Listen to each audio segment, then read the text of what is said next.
Hi friends, എല്ലാവർക്കും compass edu ചാനലിൻ്റെ പുതിയൊരു വീഡിയോയിലേക്ക് സ്വാഗതം. അപ്പോൾ നമ്മുടെ ഇന്നത്തെ വീഡിയോയുടെ ടോപ്പിക് എന്ന് വെച്ചാൽ നമ്മുടെ ലിറ്റിൽ കൈറ്റ്സിന് വേണ്ടി, അതായത് IT സംബന്ധമായ കുറച്ച് ചോദ്യങ്ങളാണ്. ലിറ്റിൽ കൈറ്റ്സിന് വേണ്ടി പഠിക്കുന്നവർക്ക് ഉപകാരപ്പെടുന്ന ഒരു വീഡിയോ ആണ് ഇന്നത്തെ നമ്മുടെ വീഡിയോ. അതായത് IT സംബന്ധമായ കുറച്ച് ചോദ്യങ്ങളിലേക്കാണ് നമ്മൾ കിടക്കുന്നത്.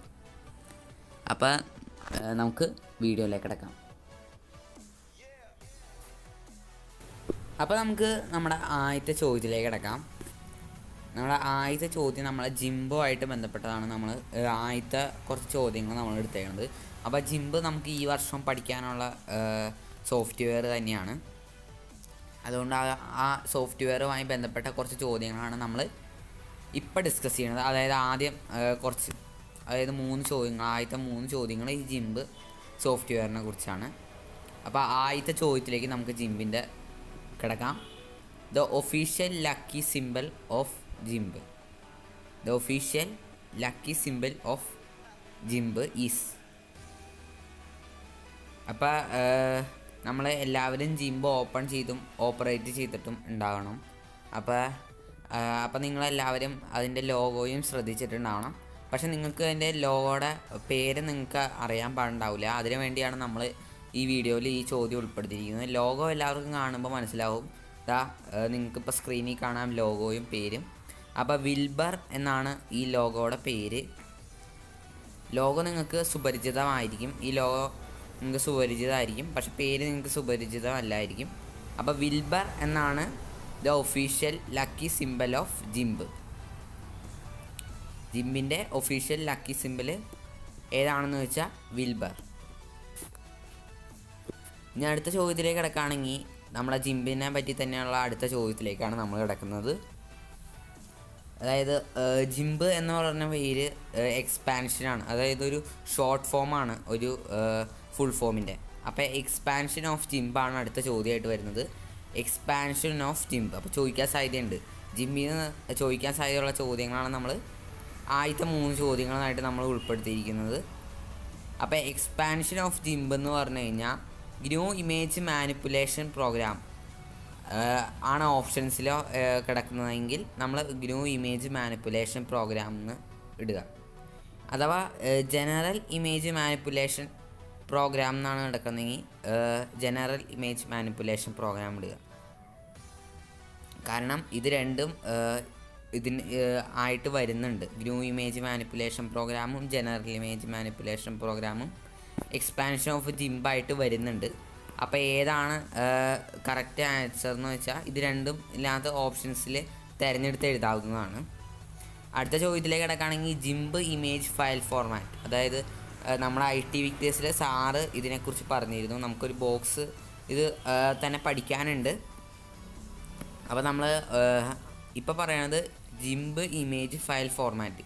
ജിംബിൻ്റെ ഫയൽ ഫോർമാറ്റ് ഏതാണ്? നമുക്ക് എല്ലാവർക്കും സുപരിചിതമായ ഒരു ഫയൽ ഫോർമാറ്റാണ് MP3യും MP4ഉം. വീഡിയോ ഫോർമാറ്റും ഓഡിയോ ഫോർമാറ്റും. MP4 വീഡിയോയും MP3 ഓഡിയോയും. അപ്പോൾ ഇത് നിങ്ങൾക്കൊക്കെ സുപരിചിതമായിരിക്കും. പക്ഷേ ജിംബിൻ്റെ ഇമേജ് ഫയൽ ഫോർമാറ്റ് നിങ്ങൾക്ക് സുപരിചിതമല്ലായിരിക്കും. പക്ഷേ ആ ക്ലാസ്സിൽ നിങ്ങൾക്ക് പറഞ്ഞിട്ടുണ്ടായിരുന്നു. ഉത്തരമായിട്ട് വരുന്നത് .xcf ആണ്.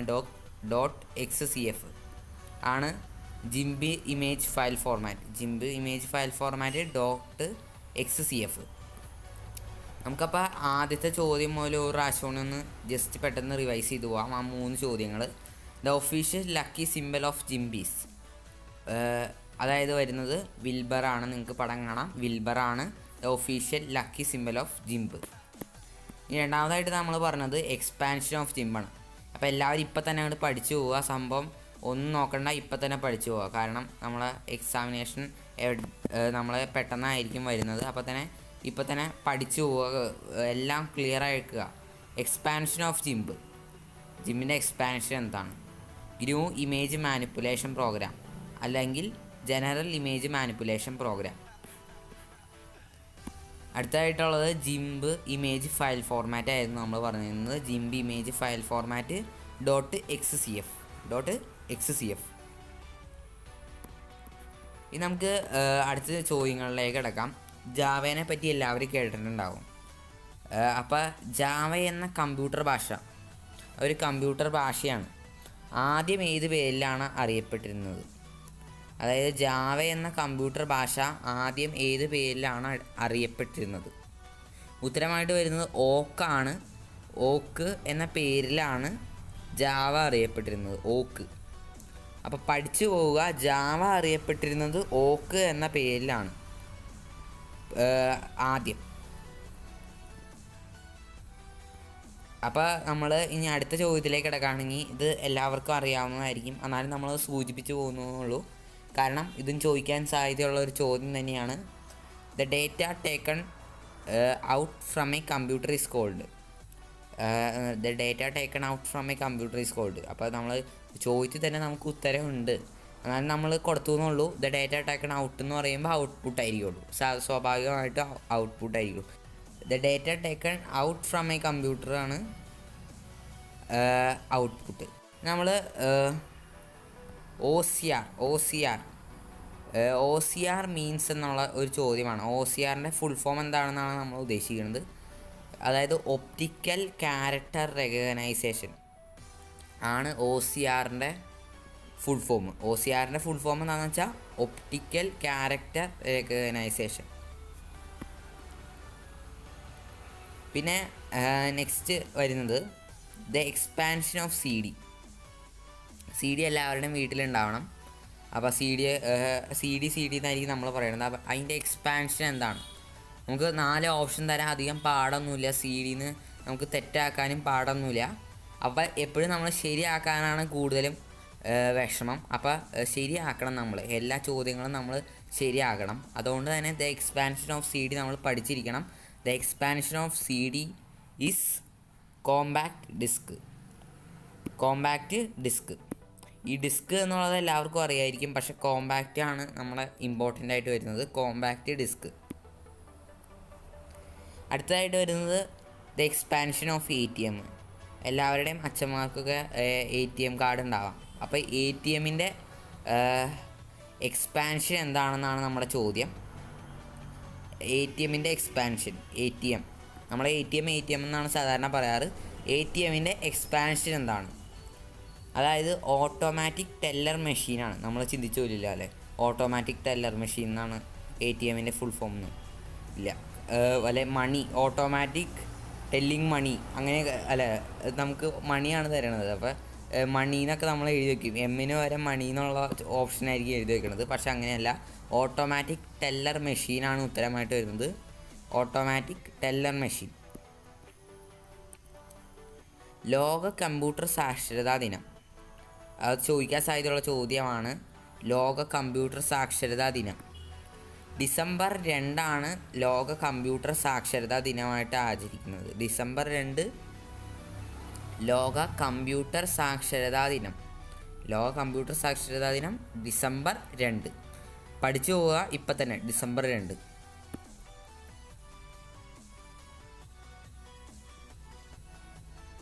The manner in which the letters of the alphabet are arranged in a keyboard is called. നമ്മൾ the manner in which the letters of alphabets are arranged in a keyboard is called.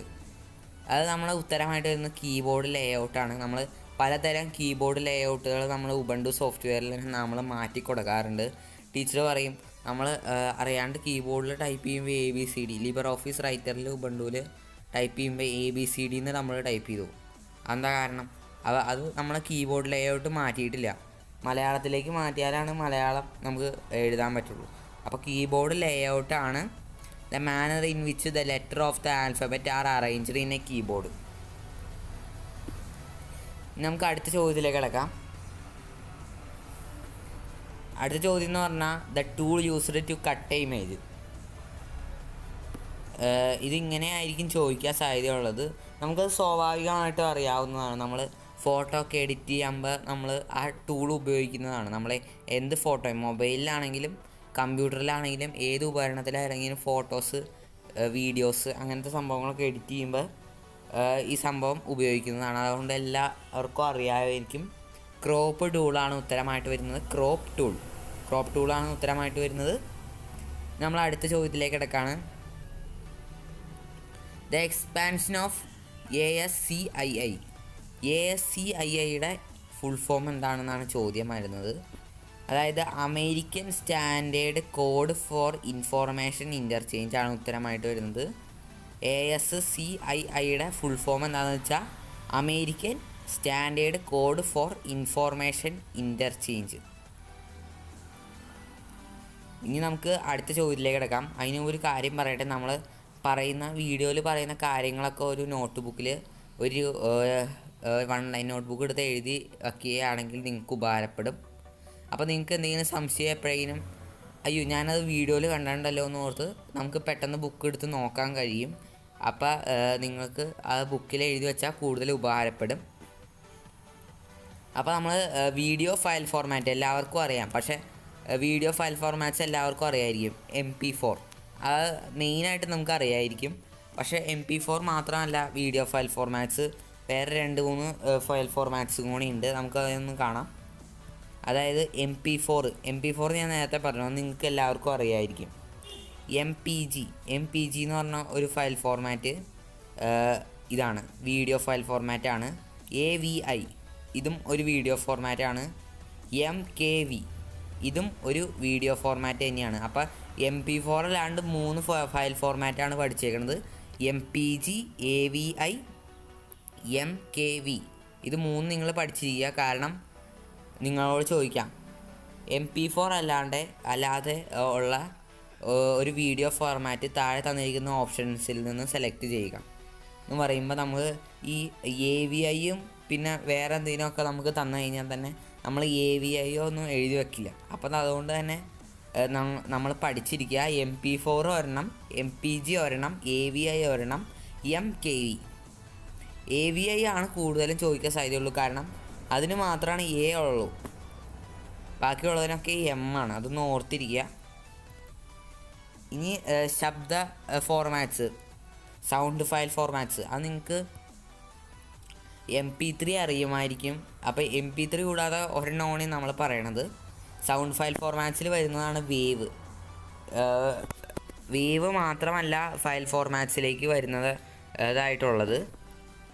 MP3യും വേവും കൂടാതെ തന്നെ പലതരം audio file formats നമുക്കുണ്ട്. അതായത് OGG അതൊരു audio file format തന്നെയാണ്. പിന്നെ നമ്മുടെ FLAC ഫ്ലാക്ക് ഒരു ഓഡിയോ ഫയൽ ഫോർമാറ്റാണ്. OGG ഒരു ഓഡിയോ ഫോർമാറ്റാണ്. അതൊന്ന് ഓർത്തിരിക്കുക. ഇനി നമുക്ക് അടുത്ത ചോദ്യത്തിലേക്ക് കിടക്കുകയാണെങ്കിൽ, ഇമേജ് ഫയൽ ഫോർമാറ്റാണ് അടുത്ത ചോദ്യമായിട്ട് വരുന്നത്. നമ്മളെ ഇമേജ് ഫയൽ ഫോർമാറ്റ് നമുക്ക് കുറച്ച് ഇമേജ് ഫയൽ ഫോർമാറ്റ് നമുക്ക് അറിയുമായിരിക്കും. JPG അതേപോലെ തന്നെ JPEG ഇത് രണ്ടുമായിരിക്കും കൂടുതലായിട്ടും നമ്മൾ കണ്ടുവരുന്നത്. അപ്പോൾ ഇത് കൂടാതെ നമ്മളിപ്പോൾ വീഡിയോയിൽ പറയുന്നത് 2 എണ്ണമാണ്, 2 കൂടുതലുണ്ട്. എന്നാലും നമ്മൾ 2 എണ്ണമാണ് പറയണത് മെയിനായിട്ടുള്ളത്. BMP എന്ന് പറയുന്നത് ഒരു ഇമേജ് ഫയൽ ഫോർമാറ്റാണ്. TIFF ഒരു ഇമേജ് ഫയൽ ഫോർമാറ്റാണ്.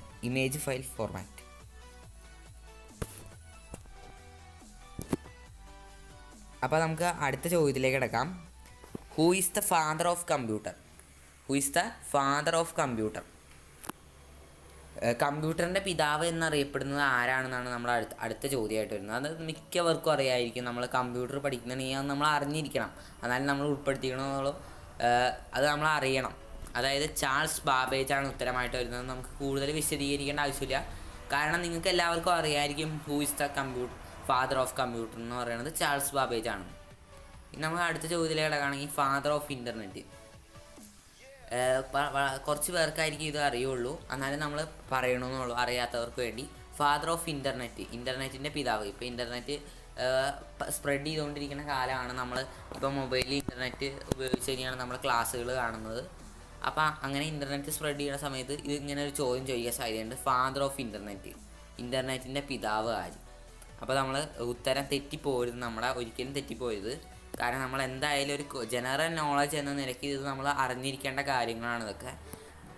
വിൻഡ് ആൻഡ് സർഫാണ് ഉത്തരമായിട്ട് വരുന്നത്. ഫാദർ ഓഫ് ഇൻ്റർനെറ്റ് എന്നറിയപ്പെടുന്നത് വിൻഡ് ആൻഡ് സർഫാണ് ഉത്തരമായിട്ട് വരുന്നത്. അതെന്തായാലും നിങ്ങൾ പഠിച്ചിരിക്കുക, father of internet Vint and Cerf.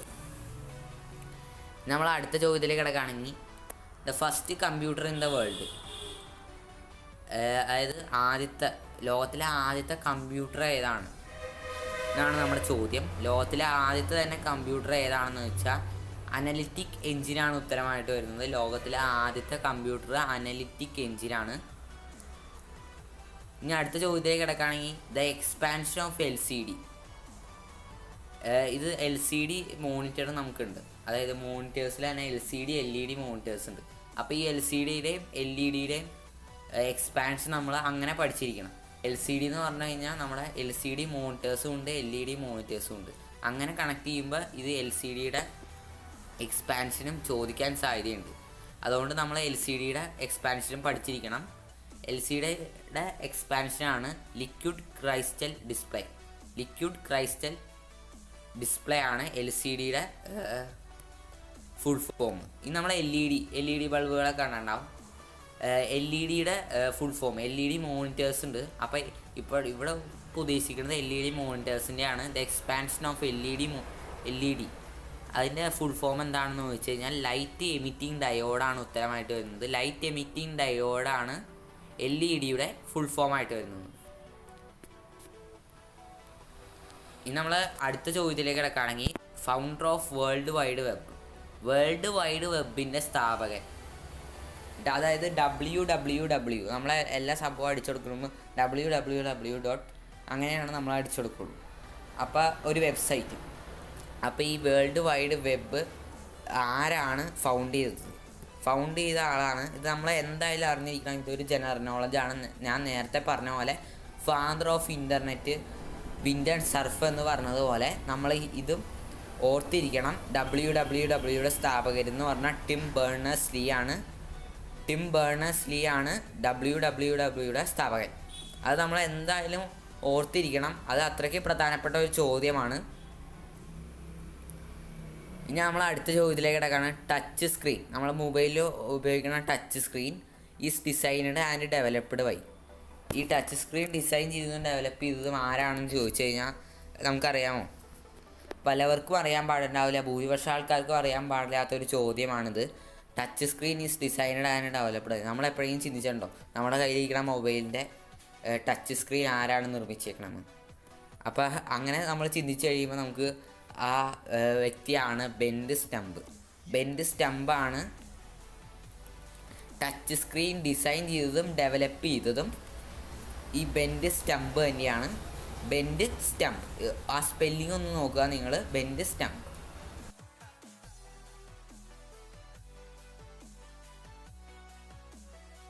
നമ്മൾ അടുത്ത ചോദ്യത്തിലേക്ക് കിടക്കുകയാണ്. ഇത് തന്നെ ടച്ച് സ്ക്രീനുമായിട്ട് ബന്ധപ്പെട്ട ഒരു ചോദ്യം തന്നെയാണ്. Touch screen were controlled by a special designed pen called. അതായത് നമ്മുടെ ലാപ്ടോപ്പിലും കമ്പ്യൂട്ടറിലൊക്കെ ടച്ച് സ്ക്രീൻ ഒരു പ്രത്യേക തരം പേനയും കൊണ്ടാണ് കൺട്രോൾ ചെയ്യുന്നത്. അപ്പോൾ ആ പേനയുടെ പേരെന്താണെന്നാണ് ചോദിക്കുന്നത്. അതായത് സ്റ്റൈലസ് എന്ന് പറഞ്ഞ പേനയാണ് നമ്മൾ ലാപ്ടോപ്പിലൊക്കെ കൺട്രോൾ ചെയ്യാൻ വേണ്ടി ഉപയോഗിക്കുന്നത്, സ്റ്റൈലസ്.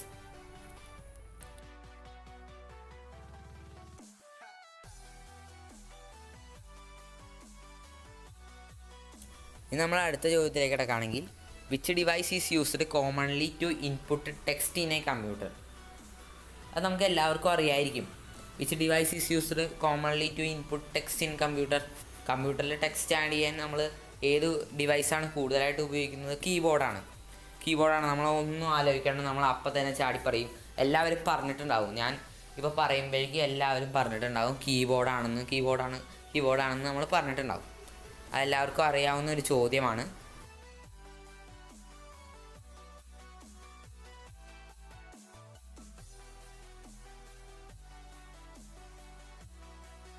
നമ്മൾ അടുത്ത ചോദ്യത്തിലേക്ക് കിടക്കുകയാണെങ്കിൽ നമ്മൾ എപ്പോഴും ഉപയോഗിക്കുന്ന നമ്മളെ യുബണ്ടു സോഫ്റ്റ്വെയറിൽ മാത്സ് എന്ന ടെക്സ്റ്റ് ബുക്കിൽ പല ആക്ടിവിറ്റീസ് കമ്പ്യൂട്ടർ ആക്ടിവിറ്റീസിലും കിടക്കുന്ന ജിയോ ജീബ്രയെ കുറിച്ച് എല്ലാവർക്കും അറിയായിരിക്കും. അത്രയ്ക്ക് ഇതായിട്ടുള്ള ഒരു സോഫ്റ്റ്വെയറാണ് ജിയോ ജീബ്ര. അപ്പോൾ ആ ജിയോ ജീബ്ര ഡെവലപ്ഡ് ബൈ ആ ജിയോ ജീബ്ര നിർമ്മിച്ചത് ആരാണെന്നാണ് നമ്മുടെ ചോദ്യം. ഉബുണ്ടുവിലുള്ള ഒരു സോഫ്റ്റ്വെയറാണ് നമ്മുടെ ജിയോ ജീബ്ര. നമ്മളെ പലതരം ഷേപ്പുകൾ, പെൻറ്റഗൺ, ഹെക്സഗൺ, അങ്ങനെ അതുമാത്രമല്ല എല്ലാ തരത്തിലുള്ള ഷേപ്പുകൾ, പല സൈസിലും അതേപോലെ സൈഡ്സിൻ്റെ എണ്ണത്തിലുള്ള ഷേപ്പുകൾ നമുക്ക് പെട്ടെന്ന് തന്നെ വരച്ചെടുക്കാവുന്ന രീതിയിലുള്ള ഒരു സോഫ്റ്റ്വെയറാണ് ഈ ജിയോ ജീബ്ര.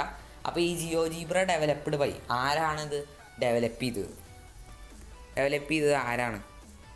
മാർക്സ് ഹോവനാണ് ഇത് ഡെവലപ്പ് ചെയ്തത്. അപ്പോൾ കുറേ പേർക്ക് അറിയുണ്ടാവില്ല. ഇതൊക്കെ മെയിൻ ചോദ്യങ്ങളാണ്. നിങ്ങൾ ജസ്റ്റ് ഒന്ന് എഴുതിയെടുത്ത് പോവുക. നിങ്ങൾക്ക് മെയിൻ എന്ന് തോന്നുന്നത്, നിങ്ങൾക്ക് ഓൾറെഡി ഇപ്പോൾ കീബോർഡ് ഞാൻ പറഞ്ഞു, കീബോർഡൊക്കെ നിങ്ങൾക്ക് ചിലവർക്ക് അറിയാമായിരിക്കും. അപ്പോൾ നിങ്ങൾ അതൊന്നും എഴുതിയെടുക്കണ്ട. ജസ്റ്റ് മെയിൻ എന്ന് നിങ്ങൾക്ക് തോന്നുന്നത് മാത്രം നിങ്ങൾ എഴുതിയെടുക്കുക. മാർക്സ് ഹോവനാണ് ഉത്തരമായിട്ട് വരുന്നത്. GeoGebra was developed by Markus ഹോവൻ. ഇപ്പം തന്നെ പഠിച്ചു പോകുക. നമ്മൾ ഒന്നും നാളത്തെ കഴിഞ്ഞത്തേക്കോ നമ്മൾ വയ്ക്കരുത് ഒരിക്കലും. നമ്മൾ ഇപ്പം തന്നെ അങ്ങോട്ട് പഠിച്ചു പോവുക.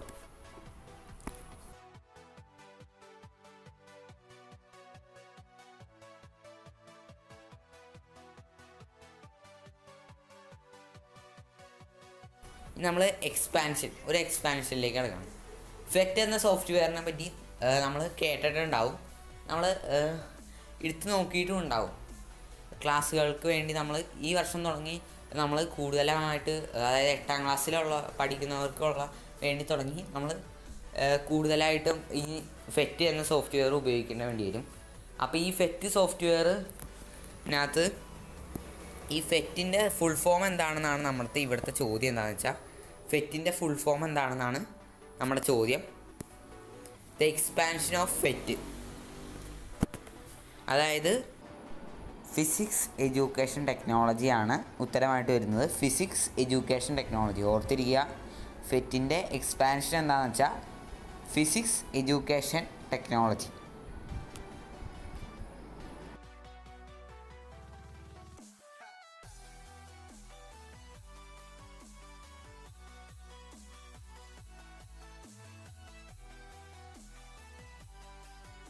ഇനി നമുക്ക് അടുത്ത ചോദ്യം എന്ന് പറഞ്ഞു കഴിഞ്ഞാൽ, dash is the process of beautification of presentation.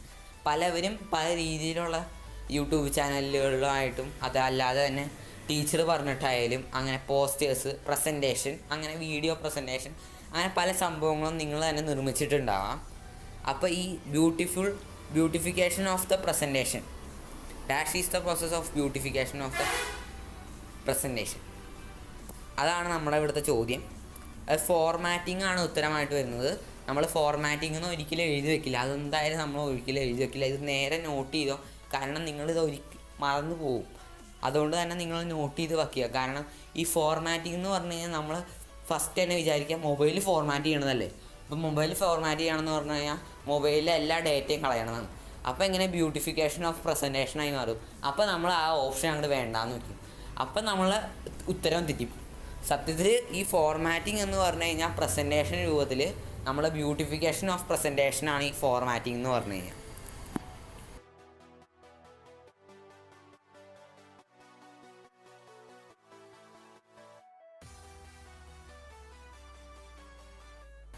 ഇനി നമ്മളെ അടുത്ത ചോദ്യം എന്ന് പറഞ്ഞാൽ, which shortcut key used to make the text thick in colour.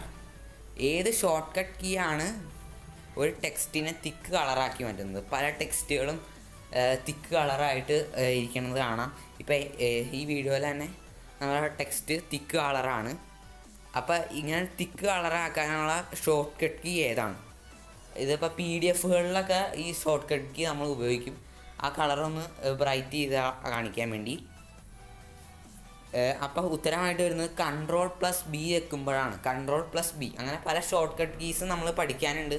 നമ്മൾ കഴിഞ്ഞതിൻ്റെ മുമ്പത്തെ വർഷമായിട്ട് പഠിച്ചിട്ടുണ്ട് ഈ ഷോർട്ട് കട്ട് കീനെ കുറിച്ച്. അപ്പോൾ Ctrl+B ആണ് ഒരു ടെക്സ്റ്റിനെ തിക്കാക്കി മാറ്റാനുള്ള ഷോർട്ട് കട്ട് കീ.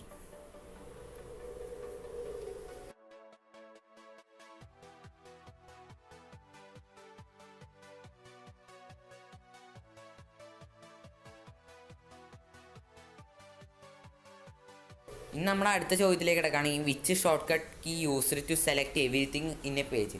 അതായത് നമ്മൾ മൊബൈലിലൊക്കെ സെലക്ട് ആളെന്ന് പറഞ്ഞു കൊടുക്കും. നമ്മൾ സെലക്ട് ആൾ ഞെക്കി പിടിച്ചിട്ട് സെലക്ട് ആളെന്ന് പറഞ്ഞു കൊടുക്കുമ്പോൾ അത് സെലക്ട് ആവും മുഴുവൻ. പക്ഷെ ലാപ്ടോപ്പിൽ അല്ലെങ്കിൽ കമ്പ്യൂട്ടറിലോ നമ്മൾ എല്ലാ ഇമേജസും അല്ല ആ പേജിലുള്ള ഒരു PDF-ലുള്ള എല്ലാം സെലക്ട് ചെയ്യണമെന്നുണ്ടെങ്കിൽ നമ്മൾ ഒരു ഷോർട്ട് കട്ട് കീയുടെ സഹായം വേണം. അല്ലാതെ മൗസ് ഉപയോഗിച്ച് നമുക്ക് ചെയ്യാൻ പറ്റും. പക്ഷേ ഷോർട്ട് കട്ട് കീ ആണ് നമ്മളിപ്പോഴത്തെ ചോദ്യം. അപ്പോൾ ഷോർട്ട് കട്ട് കീ ഏതാണെന്ന് വെച്ചാൽ Ctrl+A ഞെക്കിക്കഴിഞ്ഞാലാണ് ഒരു പേജിനകത്തുള്ള എല്ലാ ടെക്സ്റ്റും സെലക്ട് ആകുന്നത്. Ctrl+A അടിച്ചിരിക്കുക, Ctrl+A.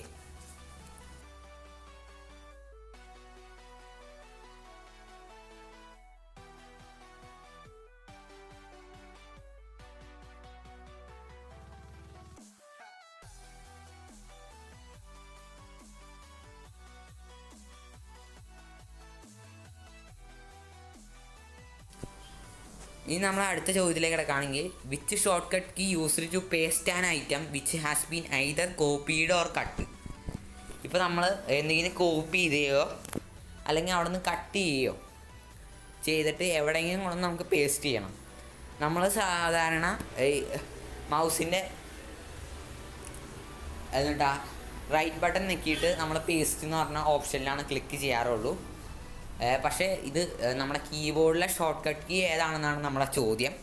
അപ്പോൾ ഷോർട്ട് കട്ട് കീ ആണ് Ctrl+V. Ctrl+V ഞെക്കിയാണെന്നാണ് നമ്മൾ കോപ്പി ചെയ്തേക്കുന്ന ഫയലോ അല്ലെങ്കിൽ കോപ്പി ചെയ്തേക്കുന്ന ടെക്സ്റ്റോ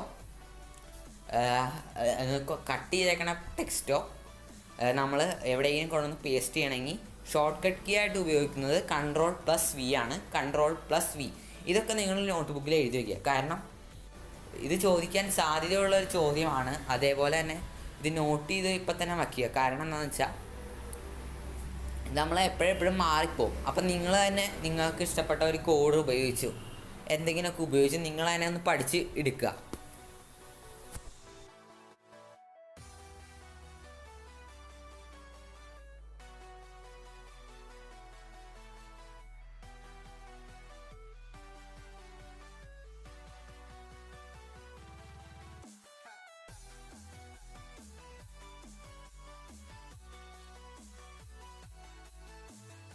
ഇനി അടുത്ത ചോദ്യത്തിലേക്ക് കിടക്കുകയാണെങ്കിൽ which shortcut key used to copy a selected portion.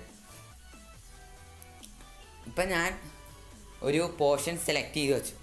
പക്ഷെ അത് കോപ്പി ചെയ്യണമെങ്കിൽ നമ്മൾ സാധാരണ രീതിയിലാണെങ്കിൽ ലെഫ്റ്റ് ബട്ടൺ മൗസിനെ ഞെക്കിയിട്ട് കോപ്പി എന്ന് പറഞ്ഞ് കൊടുക്കാറാണ് പതിവ്. പക്ഷേ ഷോർട്ട് കട്ട് കീ ഉപയോഗിച്ച് നമുക്ക് ഇത് ചെയ്യാൻ പറ്റും. അതാണ് നമ്മുടെ ചോദ്യം, ഏത് ഷോർട്ട് കട്ട് കീ ആണെന്ന്. ഉത്തരമായിട്ട് വരുന്നത് Ctrl+C ആണ്. അപ്പോൾ കോപ്പി ചെയ്യുമ്പോൾ Ctrl+C CC. അപ്പോൾ അതൊന്ന് ഓർത്തിരുന്നാൽ മതി. അത് ഇത്തിരി എളുപ്പമാണ് സംഭവം ഓർത്തിരിക്കാൻ. അടുത്ത ചോദ്യം എന്ന് പറഞ്ഞാൽ which shortcut key used to cut a selected portion.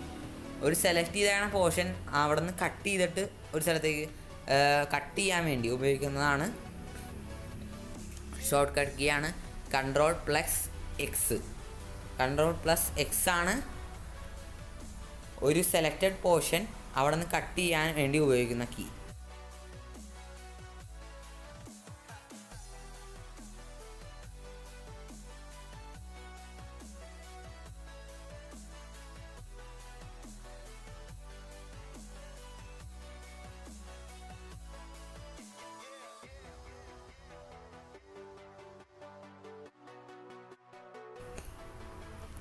ഇനി അടുത്ത ചോദ്യം എന്ന് പറഞ്ഞാൽ which shortcut key used to print a file. ഒരു ഫയൽ നമുക്ക് പ്രിൻ്റ് ചെയ്തെടുക്കണം. അപ്പോൾ അത് ഏത് ഷോർട്ട് കട്ട് കീ ഉപയോഗിച്ചാണ് നമ്മൾ ചെയ്യുന്നത്? ഉത്തരമായിട്ട് വരുന്നത് Ctrl+P ആണ്. Ctrl+P നിൽക്കുമ്പോഴാണ് ഒരു which shortcut key used to print a file, ഒരു ഫയൽ പ്രിൻ്റ് ചെയ്യണമെന്നുണ്ടെങ്കിൽ.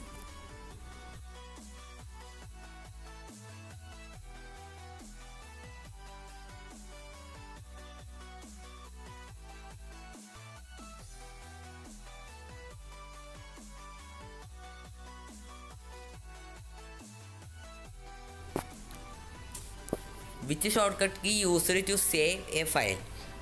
ഏത് ഷോർട്ട് കട്ട് കീ ആണ് ഒരു ഫയലിനെ സേവ് ചെയ്യാൻ ഉപയോഗിക്കണമെന്ന്? അതെല്ലാവർക്കും അറിയാവുന്നതാണ്. Ctrl+S, അതും S വെച്ച് നമുക്ക് ഓർത്തിരിക്കാവുന്നതാണ്. അപ്പോൾ നിങ്ങൾ ഈ ഷോർട്ട് കട്ട് കീ എന്ന് പറഞ്ഞ് എഴുതിയിട്ട് ഒരു ബോക്സ് ആക്കി തിരിക്കുക. അപ്പോൾ നിങ്ങൾക്ക് പെട്ടെന്ന് നോക്കുമ്പോൾ തന്നെ മനസ്സിലാക്കാൻ പറ്റും. അല്ലാണ്ട് ക്വസ്റ്റ്യൻസ് എഴുതി പോകണ്ട, നിങ്ങളൊരു ബോക്സ് ആക്കി തിരിക്കുക.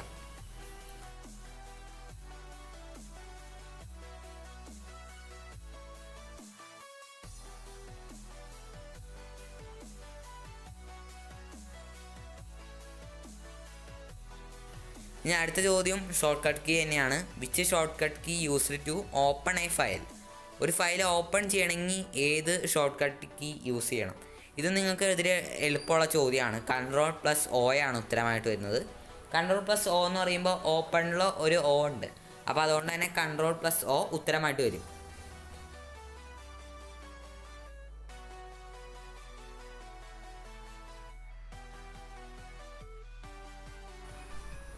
അപ്പോൾ നിങ്ങൾക്കിപ്പോൾ സ്ക്രീനിൽ ഒരു പിക്ചർ കാണാൻ പറ്റും. അപ്പോൾ നിങ്ങൾക്കിപ്പോൾ കാണുമ്പോൾ മനസ്സിലായിട്ടുണ്ടാവും എന്താ സംഭവമെന്ന്. അപ്പോൾ ചോദ്യം ആണ് ഇത്. അപ്പോൾ ഒരു നമ്മുടെ സർക്കിളായി തന്നെ ചോദ്യത്തിൽ തന്നെ കൊടുത്തിട്ടുണ്ട്. ചോദ്യം കണ്ടുപിടിക്കുമ്പോൾ തന്നെ നമുക്ക് ഉത്തരം പറയണം. നമുക്ക് ടൈമറൊക്കെയാണ് ലിറ്റിൽ ഗൈസിന് വയ്ക്കണത്. ലിറ്റിൽ ഗൈസിൻ്റെ എക്സാമിനേഷൻ ടൈമർ ഉണ്ടാവും.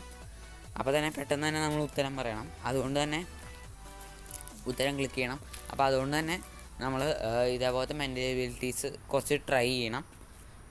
ഇപ്പോൾ കാണിച്ചിരിക്കുന്ന സ്ക്രീനിൽ കാണിച്ചിരിക്കുന്നത് നിങ്ങൾക്ക് നമ്പർ, ഈ സർക്കിളും പിന്നെ 3/4 ഒരു അടുത്ത ഫിഗറായിട്ട് വന്നിരിക്കുന്നത് 3/4 സർക്കിളും പിന്നെ ഒരു ക്യൂബുമാണ് തന്നേക്കണത്. അപ്പോൾ ഇത് മൂന്നിൻ്റെ വില കണ്ടാലാണ് നമുക്ക് അവസാനത്തെ ചോദ്യത്തിന് ഉത്തരം കിട്ടുള്ളൂ.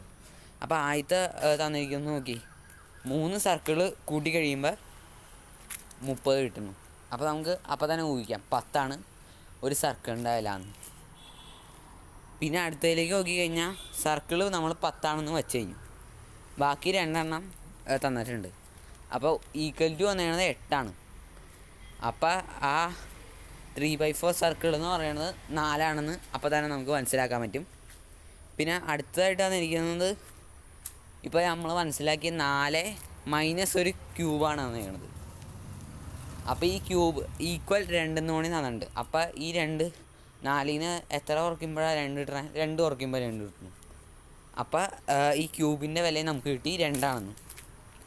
അപ്പോൾ അവസാന ചോദ്യമായിട്ടുള്ള circle plus cube minus 3/4 circle എന്ന് പറഞ്ഞാൽ ആണ് അവസാനത്തെ ചോദ്യമായിട്ട് വരുന്നത്. അതാണ് നമുക്ക് കണ്ടുപിടിക്കേണ്ടത്. അപ്പോൾ സർക്കിൾ എത്രയാണ്? 10 പ്ലസ് 2 മൈനസ് എത്രയാണ്? 2 മൈനസ് 4 വന്നിരിക്കുന്നത്. അപ്പോൾ നമ്മൾ ആദ്യം തന്നെ മൈനസ് ചെയ്യുക. അപ്പോൾ നിങ്ങൾ പെട്ടെന്ന് പേടിക്കൊന്നും വേണ്ട, നമുക്ക് ഇത് നമ്മൾ പഠിച്ചേക്കുന്നതാണ്. അതുകൊണ്ട് ഒരു കാരണവശാലും നമ്മൾ ടെൻഷൻ അടിക്കണ്ട. ഈ 2 4 കുറയ്ക്കാന്ന് പറഞ്ഞാൽ ജസ്റ്റ് നിങ്ങൾ -2 എഴുതിയാൽ മതി. 4 വലുതിൽ നിന്ന് ചെറുത് കുറയ്ക്കുക. 4 2 കുറച്ചിട്ട് അപ്പോൾ 2 ഉത്തരം കിട്ടുന്നത്. 2ൻ്റെ ഒപ്പം ഒരു നെഗറ്റീവ് ചിഹ്നം കൂടി ഇട്ട് കൊടുക്കണം. അപ്പോൾ നമുക്ക് എത്ര കിട്ടും? 10 പ്ലസ് -2 നമുക്ക് കിട്ടും. അപ്പോൾ ഈ പോസിറ്റീവും നെഗറ്റീവും വന്നിട്ടുണ്ട് ഇല്ലേ? അപ്പോൾ 10 പ്ലസ് -2 എന്ന് പറയുമ്പോൾ 8 വരണത്. അതായത് പോസിറ്റീവ് 8 വരണത്. കാരണം എന്താണെന്ന് വെച്ചാൽ നമ്മൾ 10 സാധാ രീതിയിൽ 2 കുറയ്ക്കുന്നു, പ്ലസ് ചെയ്യണതിന് വരെ മൈനസ് ചെയ്യുന്നു, എന്നിട്ട് നമ്മൾ പോസിറ്റീവിൻ്റെ ചിഹ്നം ഇട്ട് കൊടുക്കുന്നു. അതാണ് ഇവിടെ ചെയ്യേണ്ട സംഭവം. അപ്പോൾ 10 - 2 8. അതപ്പോൾ പോസിറ്റീവാണ്. അപ്പോൾ നമ്മുടെ ഓപ്ഷൻസിൽ നോക്കിക്കഴിഞ്ഞാൽ ഓപ്ഷൻ ബി ആയിട്ട് തന്നിരിക്കുന്നത് 8. അപ്പോൾ ഈ ചോദ്യത്തിനുള്ള ഉത്തരം നമുക്ക് അപ്പോൾ തന്നെ കിട്ടി. നമ്മൾ അടുത്ത ചോദ്യത്തിലേക്ക് കിടക്കുകയാണെങ്കിൽ ഇതൊരു ജിയോജീബ്ര സോഫ്റ്റ്വെയറിലെ ഒരു പടമാണ് നിങ്ങൾക്ക് കാണിച്ചിരിക്കുന്നത്. അത് നിങ്ങൾക്ക് കണ്ടപ്പോൾ തന്നെ മനസ്സിലായിട്ടുണ്ടാവും. ജിയോജീബ്ര ഉപയോഗിക്കണവർ ജിയോജീബ്രയിലെ ഒരു ടൂൾ മാത്രം ഉപയോഗിച്ച് തയ്യാറാക്കിയ ചിത്രമാണിത്. ഈ ടൂൾ ഏതാണെന്ന് ആണ് നമ്മൾ കണ്ടുപിടിക്കേണ്ടത്. ഒരു ടൂൾ വെച്ച് മാത്രമാണ് ഈ ചിത്രം തയ്യാറാക്കിയത്.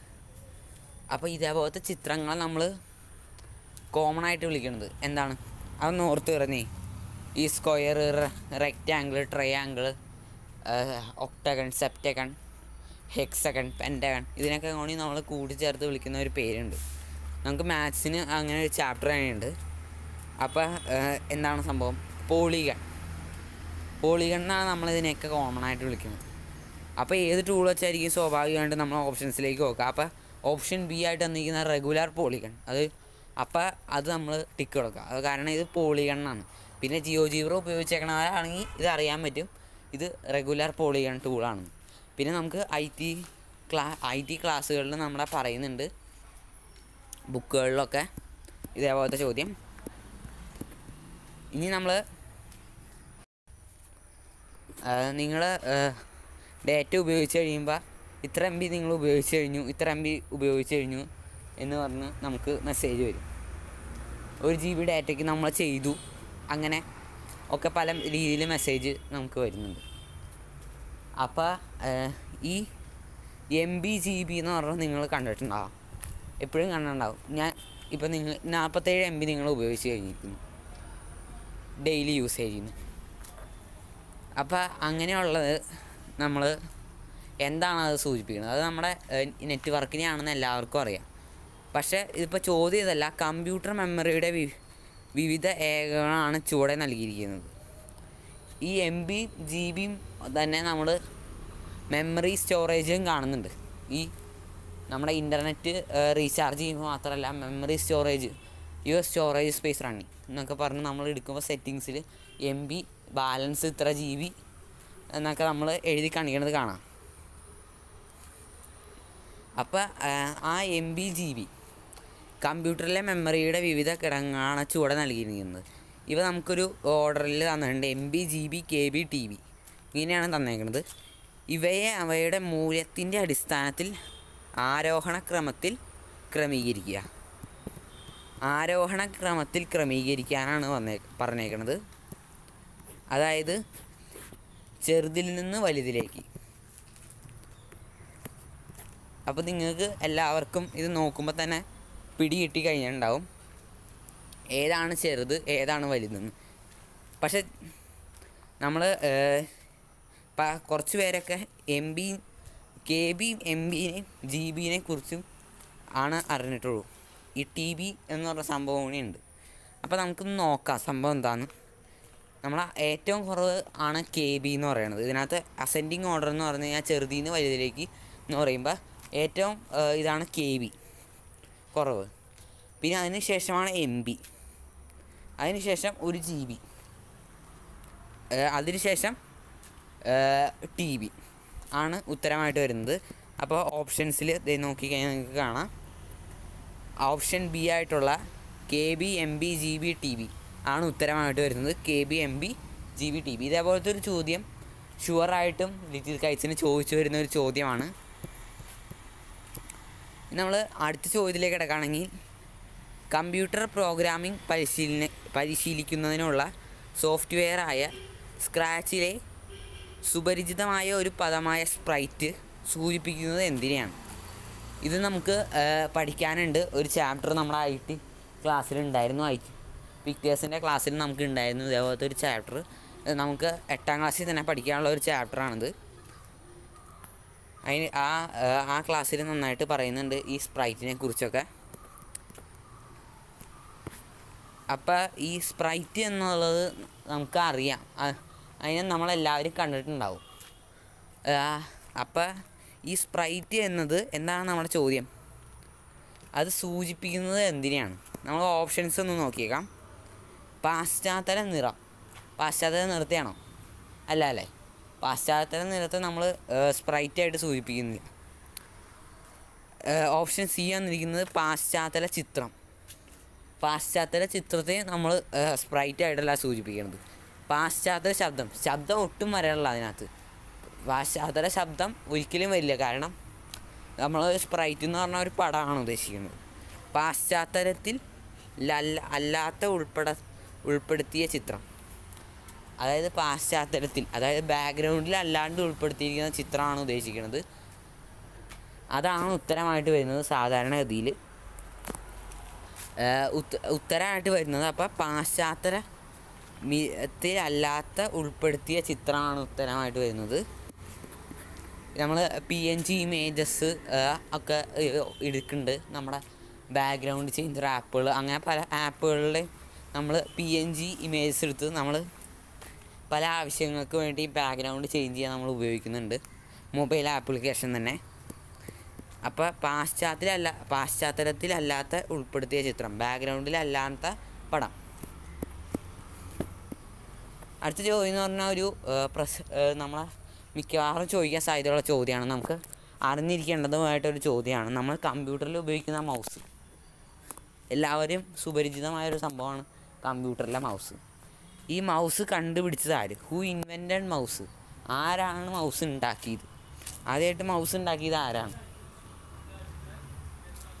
Who invented mouse? അതാണ് ചോദ്യം. Who invented mouse? ഡഗ്ലസ് എയ്ഞ്ചൽബർട്ട് ആണ് മൗസ് നിർമ്മിച്ചത്. ഡഗ്ലസ് എയ്ഞ്ചൽബർട്ട് ആണ് മൗസ് നിർമ്മിച്ച വ്യക്തി. അത് ഓർത്തിരിക്കുക, ഇതിനൊരു ബുക്കിൽ എഴുതി വയ്ക്കുക. ഡഗ്ലസ് എയ്ഞ്ചൽബർട്ട്. സ്പെല്ലിങ് നോക്കുക.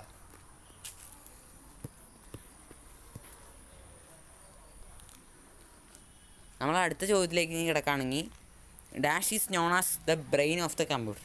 ഇത് എല്ലാവർക്കും അറിയാവുന്ന ഒരു ചോദ്യമാണ്. Dash is known as the brain of the computer. എന്നാലും നമ്മൾ പറയണമെന്നുള്ളൂ. അതായത് CPU ആണ് ഉത്തരമായിട്ട് വരുന്നത്. സെൻട്രൽ പ്രോസസ്സിംഗ് യൂണിറ്റ് എന്നാണ് അതിൻ്റെ ഫുൾ ഫോം. ഇതേപോലൊരു സംഭവമുണ്ട് UPS എന്ന് പറയുന്നത്, അൺഇൻ്റർപ്രറ്റഡ് പവർ സപ്ലൈ. അതാണ് UPSൻ്റെ ഫുൾ ഫോം. CPU UPSും തമ്മിൽ മാറിപ്പോരുത്.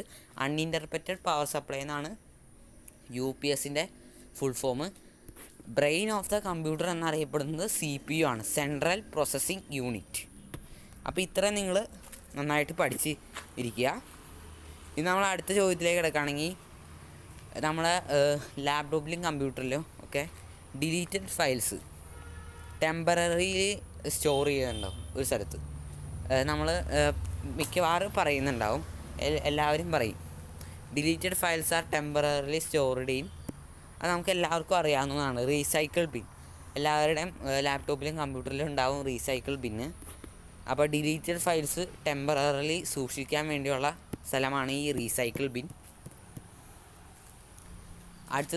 അടുത്തത് എല്ലാവർക്കും സുപരിചിതം, എല്ലാവർക്കും അറിയാവുന്ന ഒരു ചോദ്യമാണ്. പെടയുന്ന ആൻസർ പറഞ്ഞോ?